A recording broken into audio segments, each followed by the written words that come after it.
আব্দুল কাদের জিলানী আব্দুল কাদির আল জিলানী হলেন একজন সুন্নি মুসলিম ধর্মপ্রচারক, তপস্বী, মরমী, আইনজ্ঞ এবং হাম্বলি মাযহাবের ধর্মতত্ত্ববিদ।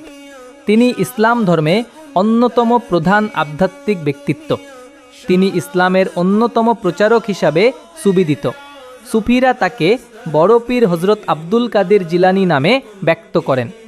আধ্যাত্মিকতায় উচ্চ মার্গের জন্য বড় পীর ইরাকের অন্তর্গত জিলান নামক স্থানে জন্মগ্রহণ করায় জিলানী সম্মানিত হিসাবে আবু মোহাম্মদ মহিউদ্দিন প্রভৃতি উপাধি ও নামেও তাকে সম্বোধন করা হয়।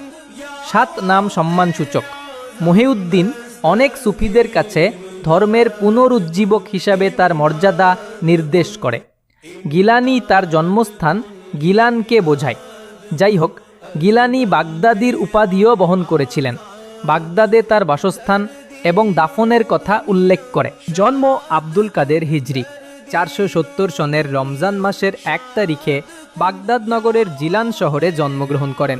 তার পিতার নাম আবু সলেহ মুজা জঙ্গি এবং মাতার নাম সাইয়েদা উম্মুল খায়ের ফাতেমা। তার পিতা ছিলেন ইমাম হাসান ইবনে আলীর বংশধর ও মাতা ছিলেন ইমাম হুসাইন ইবনে আলীর বংশধর। শিক্ষা। আব্দুল কাদির জিলানির কাল্পনিক চিত্র। জিলানি তার জন্মের প্রদেশ গিলানে তার প্রাথমিক জীবন কাটিয়েছেন। 1095 সালে 18 বছর বয়সে তিনি বাগদাদে যান। সেখানে তিনি আবু সাইদ মুবারক মাকজুমি এবং ইবনে আকিলের অধীনে হাম্বলি মাযহাব অধ্যয়ন করেন। তিনি আবু মোহাম্মদ জাফর আল সাররাজের কাছে হাদিস অধ্যয়ন করেন। শিক্ষা শেষ করে জিলানি বাগদাদ ত্যাগ করেন। তিনি ইরাকের মরুভূমিতে 25 বছর তপস্যা করেন। ধর্ম প্রচার শিক্ষা দীক্ষায় পূর্ণতা অর্জনের পর তিনি নিজেকে পবিত্র ইসলাম ধর্ম প্রচারের কাজে নিয়োজিত করেন। বিভিন্ন মাহফিলে তিনি ইসলামের আদর্শ যুক্তিপূর্ণ ভাষায় বর্ণনা করতেন।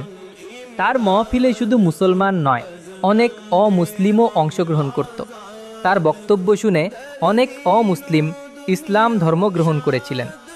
7 সুফিবাদের কাদেরিয়া তরিকা, সুফি তরিকা। তিনি কাদেরিয়া তরিকা প্রতিষ্ঠা করেন। এর অনেকগুলি শাখার সাথে বিস্তৃত বিশ্বের বিভিন্ন অংশে, এবং এছাড়াও এটি যুক্তরাজ্য, আফ্রিকা, তুরস্ক, Indonesia, Afghanistan, Bharat, Bangladesh, Pakistan, Balkan, Russia, ফিলিস্তিন, চীন এবং পূর্ব ও পশ্চিম আফ্রিকায় রয়েছে।